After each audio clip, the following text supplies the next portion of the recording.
Et vous le savez, l'autre grand titre de l'actualité depuis ce matin, c'est le résultat de l'ESBVA hier soir en Eurocoupe, mais je vais laisser la parole à Guillaume Van der Schag pour le coup, avec l'actualité sport. Alors Guillaume, on va d'abord parler football.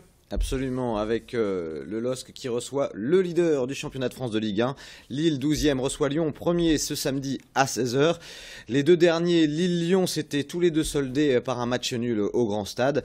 Alors à noter quand même que Lyon, c'est l'ogre lyonnais, même parce que Lyon n'a plus perdu en championnat depuis le 30 novembre l'année dernière. C'était face à Saint-Étienne. C'est vraiment le choc des extrêmes parce que Lyon, c'est la meilleure attaque de Ligue 1, avec notamment Lacazette, meilleur buteur avec 21 réalisations. Et à côté de ça, le LOSC, c'est la 18e attaque de Ligue 1. Donc une victoire des Lillois serait un véritable exploit. En bas de classement, en revanche, Lens 19e accueille Rennes 13e. Absolument, ce samedi à 20h, une cinquantaine de supporters ont manifesté hier près du stade d'entraînement pour réclamer la démission des dirigeants, des supporters mécontents. Certains supporters seront d'ailleurs interdits de déplacement à Paris le 7 mars à cause de l'interruption qui avait eu lieu lors du match Caen-Lens. Et voilà, rien n'est au vert du côté du Racing Club de Lens. Non. Et c'est peut-être parfois dans ce genre de contexte que le Racing est capable de surprendre. Espérons que ce sera le cas. Ouais, on leur souhaite. Un petit mot de Ligue 2 avec le déplacement de Valenciennes. Valenciennes qui se déplace du côté de Clermont, 15e de Ligue 2, c'est ce soir à 20h. Le limogeage de Bernard Casoni, qui en a étonné plus d'un, c'était mardi, donne la place à David Lefrappert, le coach des moins de 19 ans du côté de Valenciennes, qui prend la place de Casoni. Donc, est-ce que ça va donner un électrochoc? C'est quand même le 4e entraîneur en l'espace de 2 ans du côté de Valenciennes. Et puis, c'est un match capital. Clermont est l'un des adversaires directs dans la course au maintien de la Ligue 2. L'un de vos événements phares sélectionnés ce week-end, c'est à Orchy et les championnats de France de tennis de table. Absolument, pour une fois ce ne sera pas du basket et de la Pro B du côté de la Davo PVL Arena, c'est ni plus ni moins que les championnats de France de tennis de table. Ça démarre aujourd'hui, c'est jusqu'à dimanche.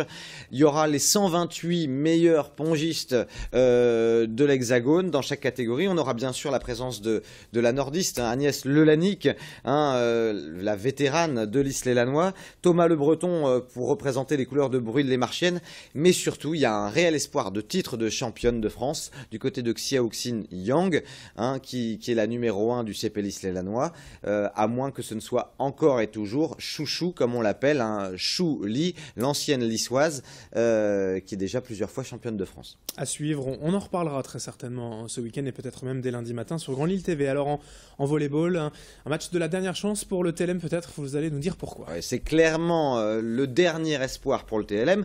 Se maintenir sportivement n'est plus envisageable du côté de Tourcoing. Par contre, terminer avant-dernier laisserait la possibilité d'un maintien non pas sportif mais administratif dans le cas où une équipe de Ligue B ne monterait pas en Liga. Pour cela, il faudrait battre Nantes, car Nantes est avant-dernier. Nantes est 7 points devant. Si le Tourcoing battait Nantes sèchement ce soir, ça permettrait de revenir à 4 points et il resterait 4 journées pour passer devant l'équipe nantaise, ne plus être dernier et devenir avant-dernier et du coup pouvoir prétendre à un maintien administratif. C'est tout le mal qu'on souhaite bien sûr aux Tourquenois. Ça fait beaucoup en tout cas pour Tourcoing, mais il y a peut-être encore un espoir. Alors il y a encore un peu de vie pour l'athlétisme et 30e édition du 10 km de Fleur-Bès dimanche. Ouais, Fleur-Bès qui va souffler ses 30 bougies, c'est un 10 km à label national et un semi-marathon à label régional.